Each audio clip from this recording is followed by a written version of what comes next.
Olá, estamos aqui em mais um episódio de Conversas Acadêmicas e nós escolhemos para esse novo episódio uma temática super interessante, certo? Que é o boom dos momentos, que são as corridas de rua, tá?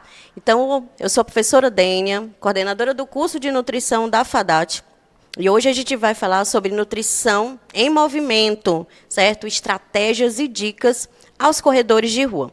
E, para isso, a gente tem aqui dois convidados super... E, para isso, nós temos aqui dois convidados maravilhosos, certo? Para poder conversar com a gente sobre essa temática. O primeiro deles é o professor Sérgio Fonteles. Obrigada, professor, por mais uma vez estar aqui com a gente. Sou eu que agradeço o convite do curso de nutrição, né, para falar sobre essa temática. Show. Professor Sérgio Fonteles, certo, é graduado em nutrição pela UES, especialista em nutrição esportiva, especialista em nutrição clínica funcional, mestre em nutrição e saúde e doutor em ciências fisiológicas, pesquisador voluntário do Laboratório de Fisiofarmacologia Cardiovascular e Renal do Instituto de Ciências Biomédicas da UES. Obrigada, viu, professor? E também estamos aqui com outro convidado maravilhoso, certo? Que é o Juliano Silva. Tudo bem, Juliano? Tudo bem, eu que agradeço a oportunidade de falar um pouco sobre a corrida de rua com vocês. Show! O Juliano Silva, gente, é ciclista desde 2012, tá? E corredor desde 2018, com 2 maratonas, uma São Silvestre, certo? Mais de 50 meias maratonas, maratona internacional em Buenos Aires e a Break Ride, né, do Ceará, 80K, né, assim? Eita, que o senhor correu, hein? Show de bola. Então, né, diante dessa temática, o que é que a gente consegue ver? Que hoje, mais do que nunca, as ruas do Brasil viraram pistas. Em 2004, foram realizadas mais de 3.800 corridas de rua em todo o país, representando um aumento aproximadamente de 29% em relação a 2023, né, cujo registro, certo, veio pela CNN Brasil. Esse boom de provas, né, acaba refletindo para a gente uma mudança, tá, no hábito de vida de milhões de brasileiros, onde eles estão saindo do sofá, né, sedentarismo deixando de lado, né, pegando então o seu tênisinho e indo buscar mais uma prática, né, de atividade física, e isso é extremamente importante. Mais do que correr, vai além do ritmo e da força. Assume um papel fundamental, que é exatamente aliar a nutrição a este ponto. Alimentar-se bem antes, durante e depois da corrida não é uma opção. Isso se torna essencial, certo? Para garantir o desempenho, uma boa recuperação, saúde a longo prazo. Então, diante desse ponto, a gente já vai aqui começar, certo? Nas nossas perguntas, tá? Primeiro aqui, doutor Sérgio Fonteles, me diga, quais são as recomendações práticas, certo, para uma refeição pré-treino, onde a gente pode pensar numa média de 1 hora a 4 horas antes, em uma corrida que a gente possa dizer de 5K, 10K, meia maratona, maratona, e quais alimentos a gente deve evitar? Bom, vamos lá. Primeiro, entender que cada duração de prova, cada prova, se ela é meia, se é uma maratona, se é uma ultra, ela exige estratégias alimentares diferenciadas. Primeiro, temos que entender isso, né? Quem vai correr 5 quilômetros não vai ter uma estratégia alimentar, nem uma demanda energética de alguém que vai correr uma maratona. Então, essa é a primeira coisa. Porque, infelizmente, né, lógico, a gente fica muito feliz que as pessoas estejam se movimentando, fazendo mais atividade física. No entanto, entender que é uma competição, né? Então, o nível de exigência corporal é muito maior do que alguém que vai fazer atividade física de forma descompromissada. Então, em relação a essa questão de estratégias, o que é que a Sociedade Brasileira de Nutrição Esportiva, junto com a Sociedade Brasileira de Medicina do Esporte, colocam nas suas diretrizes? Primeiro, que uma alimentação que antecede uma prova, principalmente a questão, seja maratona, seja ciclismo, seja uma prova de endurance, né, que nós chamamos, tem que ser uma alimentação rica em carboidrato e pobre em gordura. Só que, infelizmente, há o mito da história das massas. Né? Não, antes do treino tem que comer massa. Só que a gente tem que diferenciar. Que massa nós estamos falando? Massa é um termo muito genérico. Então, infelizmente, às vezes por desconhecimento, vários atletas acabam consumindo a quantidade de carboidrato junto com muita gordura. Isso dificulta o esvaziamento gástrico. Então, o tempo de digestão vai ser muito mais lento. Né? Com isso, ao invés de melhorar a performance, vai prejudicar a performance desse atleta. Então, de uma forma prática, o que é que nós aconselhamos? Principalmente, pode ser o consumo de pães, sim, para quem não tem nenhum tipo de intolerância, ou raízes, tubérculos, como, por exemplo, batata doce, né, a batata, sucos, né, porque além de ajudar no processo de hidratação, também a grande quantidade de carboidrato, proteína de forma moderada e proteína que não seja gordurosa. Ou seja, pode-se comer um frango, pode-se comer um queijo mais magro, sem problema algum. Né? Pode ser feito uso também, algumas pessoas gostam muito de alguns chás, né? Desde que não sejam chás diuréticos, mas pode ser usado sem problema nenhum, e principalmente frutas. Qual é o grande problema, professora? É que o importante para um atleta é que o atleta ele tem uma fisiologia diferenciada em relação ao indivíduo sedentário. Suas demandas energéticas, além de serem maiores, suas demandas de nutrientes também específicos, como os micronutrientes. E o atleta precisa agregar muito valor àquilo que ele come. Então, não pode ser o que nós chamamos calorias vazias, porque se assim fosse, a gente dizia, não, toma refrigerante. Né? E não é assim que a coisa funciona. Né? Então, esse atleta ele precisa consumir uma grande quantidade de alimentos que são ricos em antioxidantes, principalmente a parte de frutas, vegetais, sucos naturais.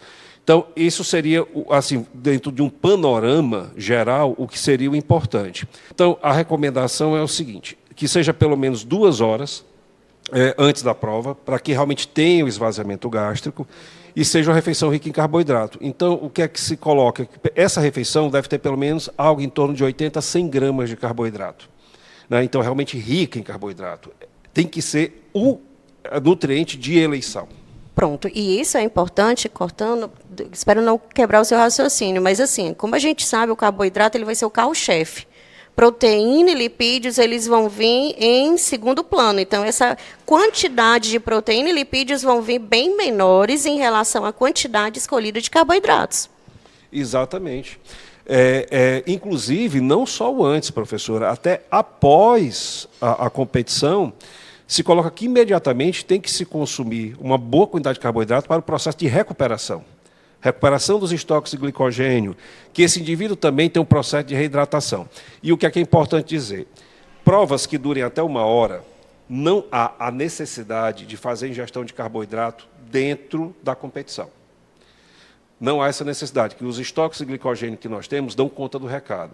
Qual é a recomendação? Provas que durem mais de 1 hora necessitam de uma estratégia suplementar de carboidrato durante a competição, durante essa fase.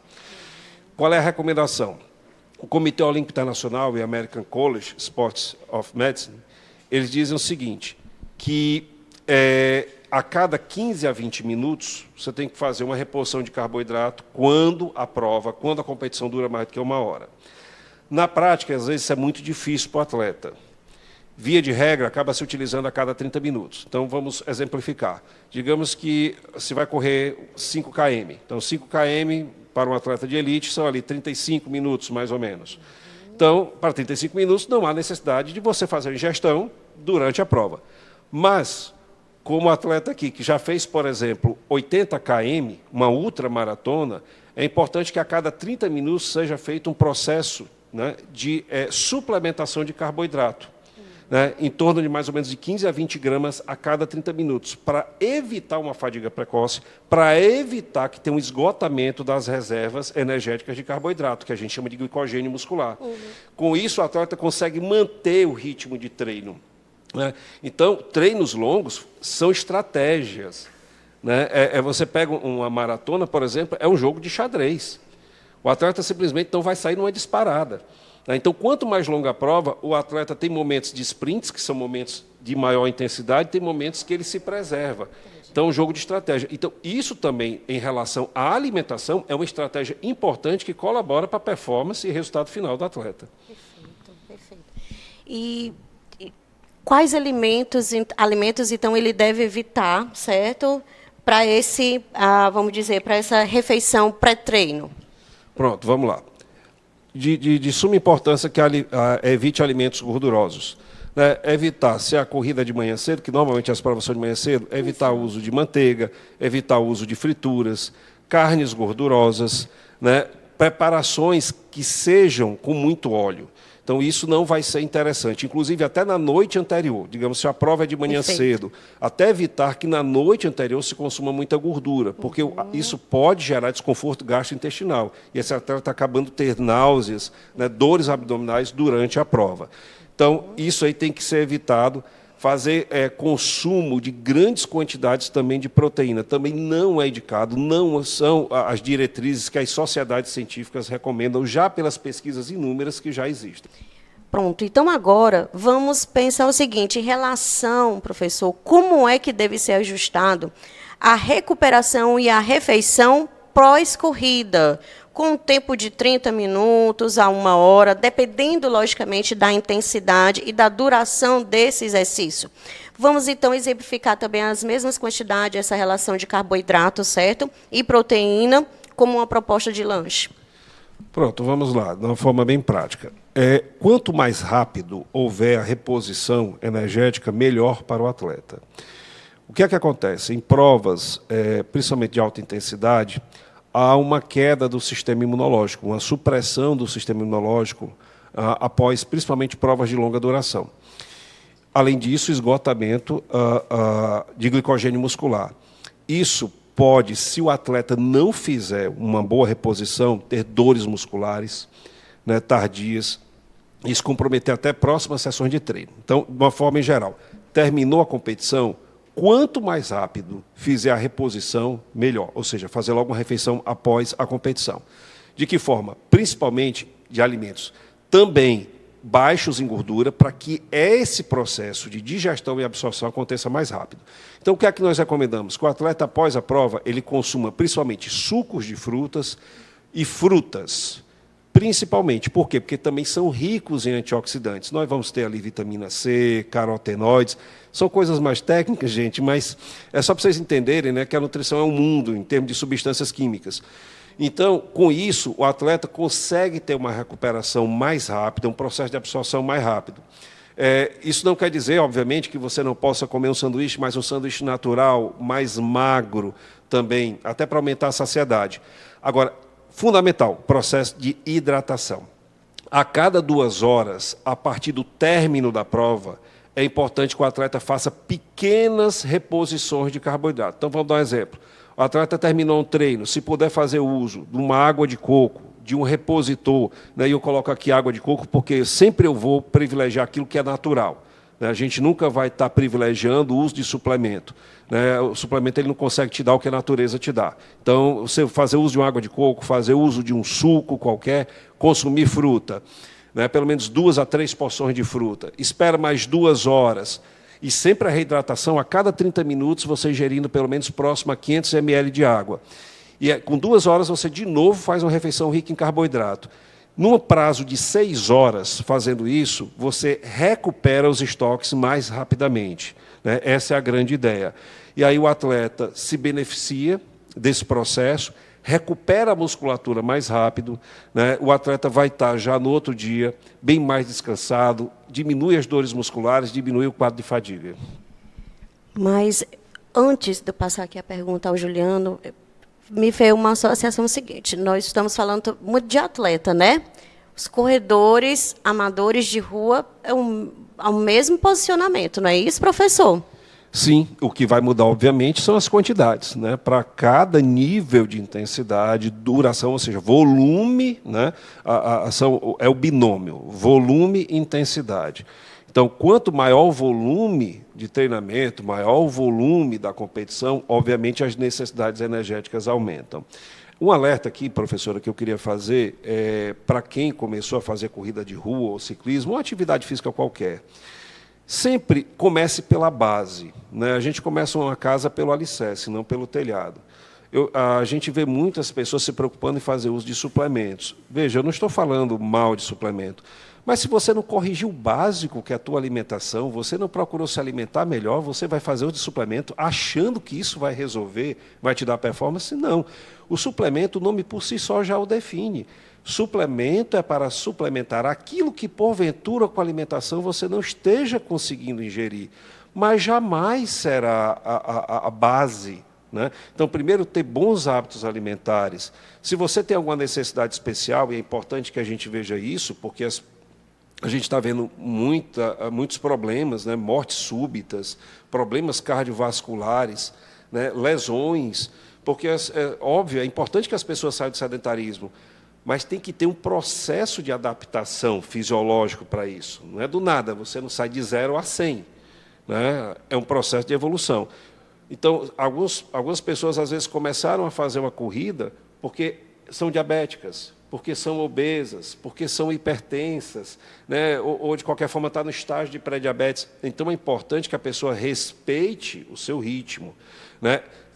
Tem um profissional lhe acompanhando, principalmente nesse início, para que ela comece de forma correta e não fique acompanhando modismos nem mitos que podem prejudicar. E, infelizmente, na época de redes sociais, nós ouvimos de tudo. Tudo que vocês puderem imaginar, sem embasamento científico nenhum. Então, tem que ter muito cuidado com isso. Né? Então, de qualquer forma, quem começa, aí sendo bem objetivo, eu quis dar esse alerta, porque a gente está vendo muito isso, mas, de qualquer forma, mesmo quem é o amador, que simplesmente resolveu fazer atividade física porque quer estar mais saudável, precisa ter também cuidados. Não pode estar fazendo atividade física, ou pelo menos não deveria, num jejum prolongado, né? A não ser que seja uma prova, um treino de pequeno volume, de meia hora, 40 minutos, aí tudo bem, não tem problema, desde que seja de manhã cedo, mas tem que ter cuidado com a alimentação da noite anterior. Né? E assim que terminar o treino, realmente fazer uma alimentação de reposição. Da mesma forma, mais rica em carboidrato, moderada em proteína e baixa em gordura.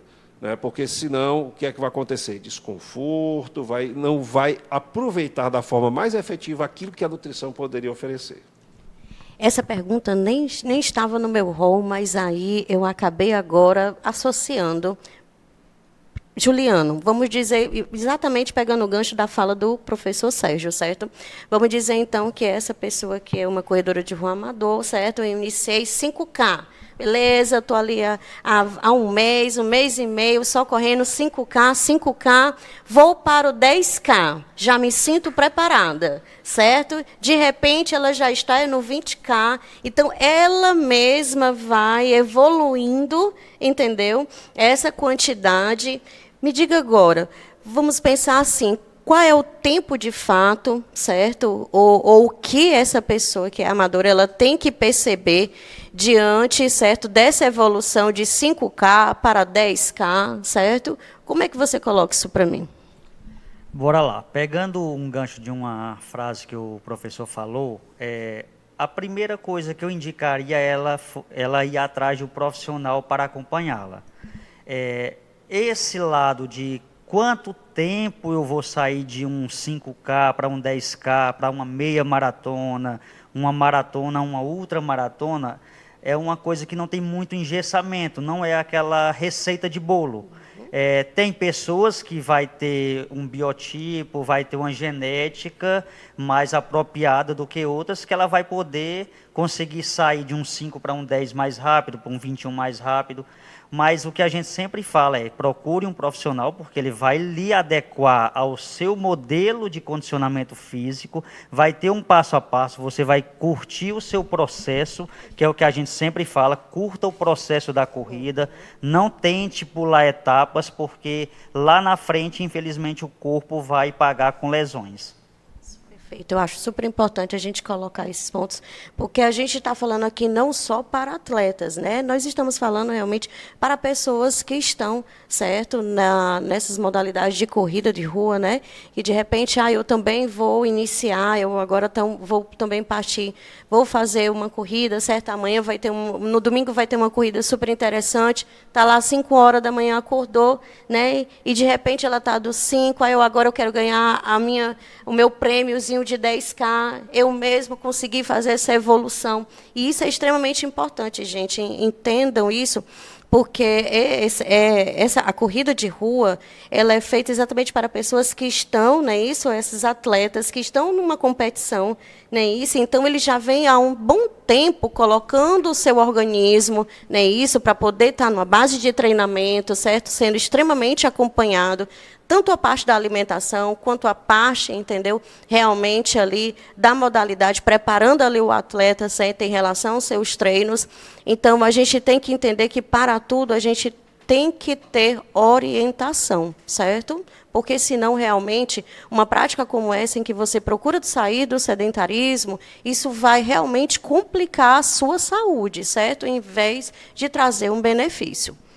Associado a isso, então, conte-nos agora, certo? Como é a sua rotina alimentar, tá? Nas 24 horas que antecede, né, uma prova importante que você tem, os rituais, os alimentos, o que você evita e o que você sempre coloca e que sempre funciona. Bora lá. Pegando outro gancho do professor, vai variar muito de qual prova será no dia. Se vai ser uma prova de 5, é uma estratégia, se é uma prova de 10 é outra, uma meia maratona é outra, uma maratona é outra, e uma ultra maratona, como foi a Bake de 80K, como ele mesmo falou, já é outra termologia totalmente diferente. Vou falar aqui um pouco de cada um bem rápido. Se for uma prova de 5K, que hoje, para mim, ela vai estar durando ali por volta de 18 minutos, eu tento me alimentar no dia anterior de massa. Como ele também falou, só saber qual é a massa, não é só o nome massa. Eu já, digamos, errei anteriormente, quando eu comia, por exemplo, uma pizza que era majoritariamente em gordura.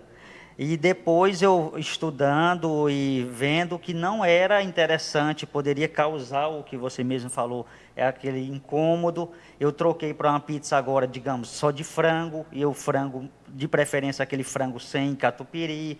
Ou então, eu mesmo apronto a minha macarronada com uma carne magra. Então, eu já sei o que é que o que é que eu vou comer, não vou depender, digamos, de imaginar o que vem numa pizza. Quando é uma prova de 10, eu repito, meu pré, digamos, em todas as provas, ela sempre vai girar em torno dessa macarronada com pouca, uma carne pouca gordura, magra, com pouca e proteína, sempre né? o carboidrato sendo o carro-chefe. carro-chefe. E o pós, no caso, ao amanhecer, pré-prova, digamos, uma prova de 5K, eu costumo, às vezes, comer uma fatia de pão com geleia, uma fatia de pão com doce de leite. Numa prova de 10K, eu já gosto de colocar ali uma banana. Eu faço muito a utilização de nitrato, que é a beterraba, que ela ajuda na vasodilatação. E, assim, também levo isso tanto para a meia como para a maratona. O que também muda bastante dentro dessas 4 distâncias, aliás, dessas 5, contando com a ultra, é também a parte intratreino, né?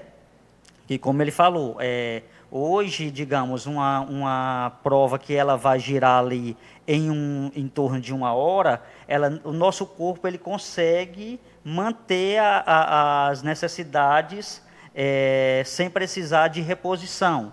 Por exemplo, assim, eu só faço uma pequena ressalva quando você está assim, já num nível, digamos, mais de performance, que o corpo e a prova ela vai estar num nível muito alto, a gente precisa dar aquele pequeno upgrade, às vezes, no finalzinho, tipo um gel de carboidrato naqueles 2 últimos quilômetros para você ganhar aquele gás a mais numa prova de 10, de 21, de 42, entendeu? Perfeito. E como então você gerencia a questão da hidratação? Antes, durante e depois da corrida, em provas, né? Dependendo dessas quilometragens 5, 10, 21. E quais sinais você usa para perceber que está saindo do equilíbrio?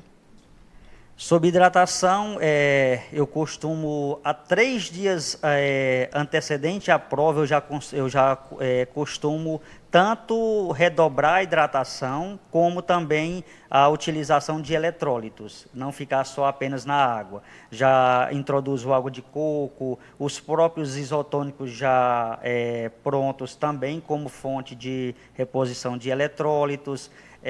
Durante a prova, eu nunca deixo ficar com sede. Eu sempre tenho aquela mentalidade de tipo me adiantar. Eu nunca quero me pegar por despreparado. Então, tipo, a gente sempre costuma, digamos, numa prova de 5K, tem uns 2 pontos de hidratação. A gente pega o copo, nem que você não tome aquele copo d'água, mas você dá aquela molhada na garganta para relativamente enganar o cérebro. E numa prova, quando é maior, aí você já vai fazendo uma ingestão um pouco maior de água. E claro que quando é ultras maratonas, que a gente precisa levar a nossa hidratação com a gente, você já faz o próprio uso dos eletrólitos nas próprias garrafinhas durante a prova, né? E sempre hidratando o máximo para não correr o risco de pegar uma desidratação. Lembro muito uma fala sua, viu, professor Sérgio, que o senhor disse assim: quando você está com sede, isso já é um sinal inicial que a desidratação já chegou no seu organismo. É interessante. Associado a isso que ele a colocou. desidratação antecede a sensação de sede. Quando você tem sede, você já está levemente desidratado. Então, isso que foi falado aqui pelo Juliano é muito importante. Então, você não pode esperar ter sede. Outra coisa também importante, pegando também a tua fala, em relação à hidratação, tem uma coisa importante. O carboidrato, ele ajuda no processo de hidratação. Você vai pegar todo, seja suplemento, para reidratação, ele vai ter um pouco de carboidrato. Entre 6% a 8% de carboidrato para uma bebida, ela ajuda a alcançar o ponto máximo, né, de processo de hidratação. Por isso que você sempre vai ter um pouco de carboidrato, né, nessas bebidas, né, de reposição. E uma coisa importante também, a cada grama de glicogênio que você armazena na musculatura, ou no fígado, você arrasta 2,7 mol, né, ou 2,7 gramas, de água. Então, o próprio carboidrato ajuda no processo de hidratação. Por isso que eu fico muito preocupado quando eu vejo essas modinhas de dieta carnívora, só dieta da proteína para corredor.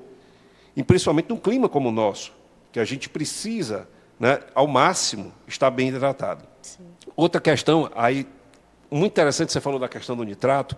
Existe uma outra bebida simples, fácil, que melhora muito o processo de vasodilatação. E pouca gente sabe disso. É o suco de uva. O suco de uva tinto. Por quê? Porque ali tem substâncias que nós chamamos de antocianinas. Elas aumentam, elas fazem um processo de vasodilatação, que a gente chama até aumento de fluxo sanguíneo mediado exatamente por dilatação, porque estimulam a substância, gente, chamada óxido nítrico sintase endotelial, que é uma enzima que faz com que haja um relaxamento do vaso. Então, se você não gosta, por exemplo, da beterraba, e até do suco laranja, que o suco laranja também tem uma boa fonte de nitrato, o suco de uva é maravilhoso. Por 2 questões, inclusive. Uma, porque é rico em carboidrato. Você pega ali a cada 150 ml, tu vai ter ali próximo de 30 gramas de carboidrato. O que equivale, só para vocês terem uma ideia, mais ou menos um carioquinha, se eu for pensar em termos de carboidrato, né? Que dá mais ou menos 100 gramas de arroz cozido. E fora com esse benefício também, e riquíssimo em antioxidante, que funciona até como protetor cardiovascular.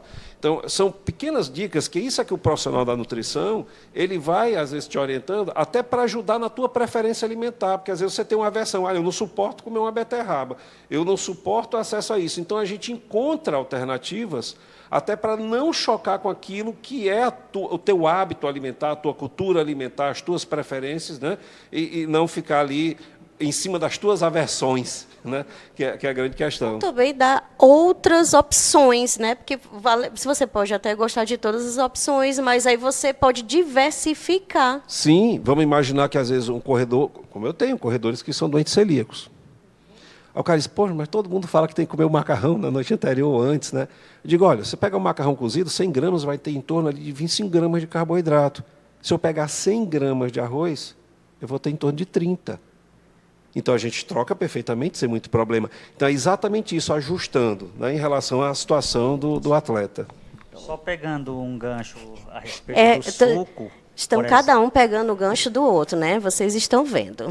Só pegando um gancho a respeito do suco de uva, por exemplo, eu faço a utilização dele, só que eu já faço a utilização dele em geleia. Eu pego o suco junto com a semente de chia e faço a minha própria geleia. Ah, você faz aquele processo de gelatinização, esquentando, certo? Tranquilo.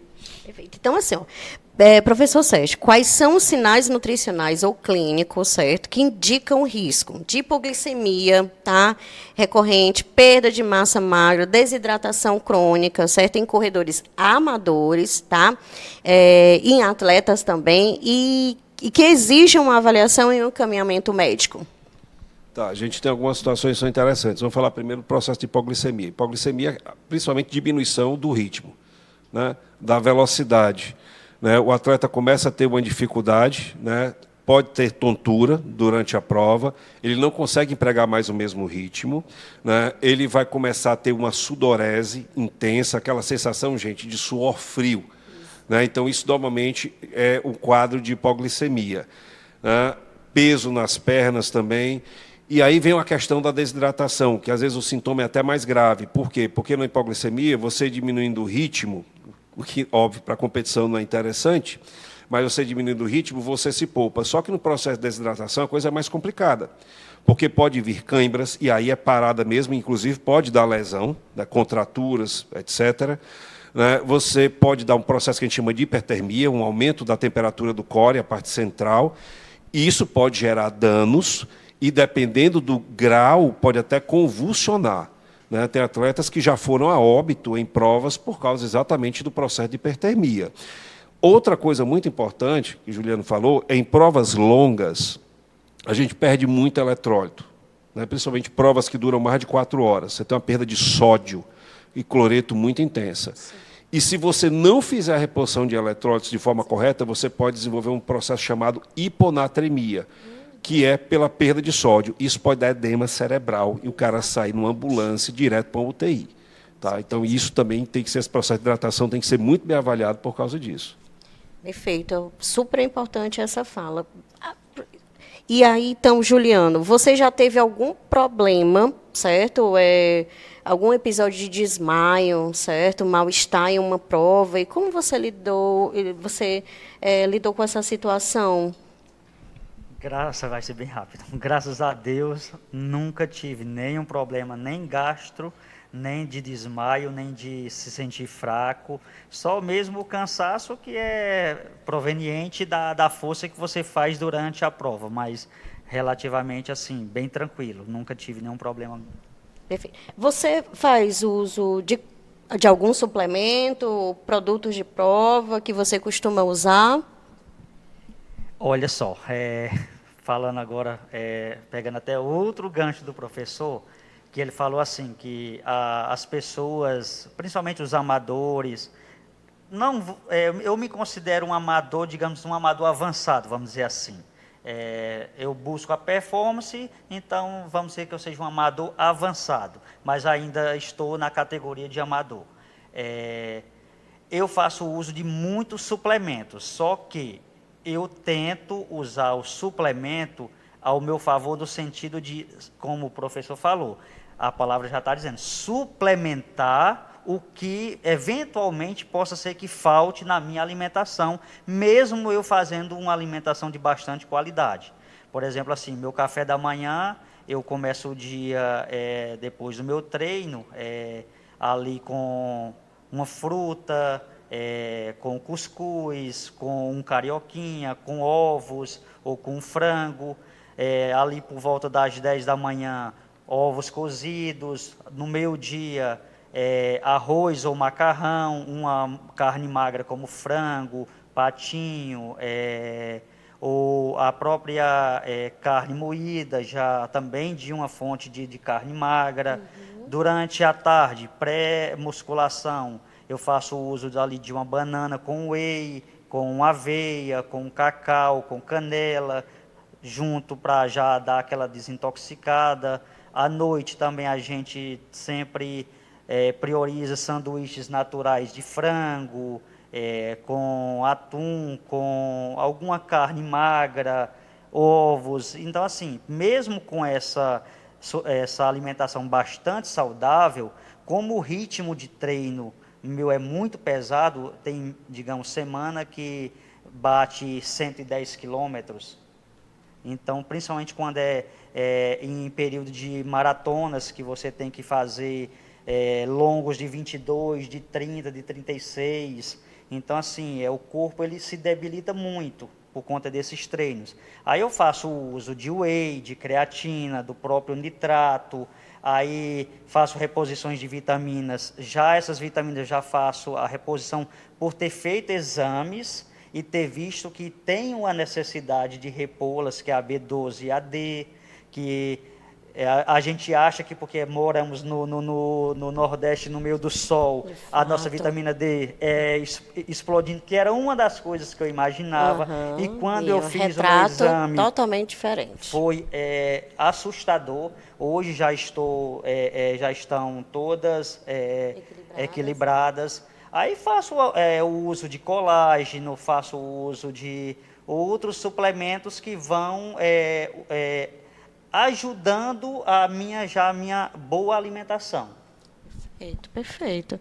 E me diga, então, assim, para a gente finalizar, que conselho prático você daria a quem quer começar a correr na rua, mas tem medo de passar mal, certo? Em relação a equilibrar treino, exames e nutrição? Vamos lá, assim, a primeira coisa que eu daria de conselho é ela nunca buscar se comparar com ninguém. Como o professor mesmo falou, hoje na internet a gente vê muita modinha. E a gente tem até um meme que a gente diz bem assim, quem corre 10, corre 21. E ele, mais do que ninguém como um profissional da nutrição, sabe que não é bem assim. Você sair de um 10 e ir para um 21 ou de um 5 para um 10. Então, a primeira coisa que eu falaria para a pessoa é curta o processo. Vá se desafiando gradativamente, sem pressa, sem comparar, sem precisar mostrar a ninguém, faça por você, que é outra coisa que as pessoas fazem hoje nas redes sociais, é querer mostrar ao outro que é capaz, e é onde acontece às vezes até de mortes no esporte, porque, fulano correu uma outra maratona, então eu posso. Você pode, contanto que você se prepare para a tal qual. Então, assim, a primeira coisa seria essa, nunca se compare, vá no seu tempo, vá no seu processo e, o mais importante, procure um profissional para acompanhá-lo, que é a melhor saída. Perfeito. Então, agora, professor Sérgio, também, que como sou, né, também que conselho prático, certo? O senhor daria a quem quer começar a correr na rua, certo? E tem medo de passar mal. Então, como equilibrar essa questão da nutrição? Certo? Bom, primeiro se a tua ideia, né, é sair do sedentarismo e começar uma atividade física, seja com finalidade competitiva ou não, né, vamos dizer que não seja competitiva de início, a primeira coisa que você tem que realmente fazer uma avaliação física.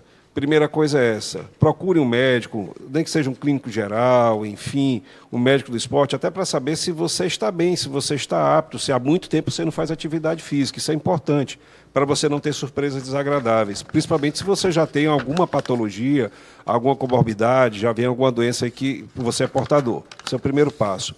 Segundo, de início, como o Juliano muito bem falou, evite modismos. Você não sabe quem está do outro lado de uma câmera em rede social. A pessoa pode dizer que é qualquer coisa, né? Você às vezes não sabe disso, então é muito complicado. E quando vê algo muito diferente, né? Aquelas coisas que fogem da curva, os extremos, corra, né? Porque tem algo errado. Então, primeiro se tratando de alimentação, primeiro, sempre procurar o que é mais saudável. Esse é o ponto para qualquer um. Saia do excesso industrializado.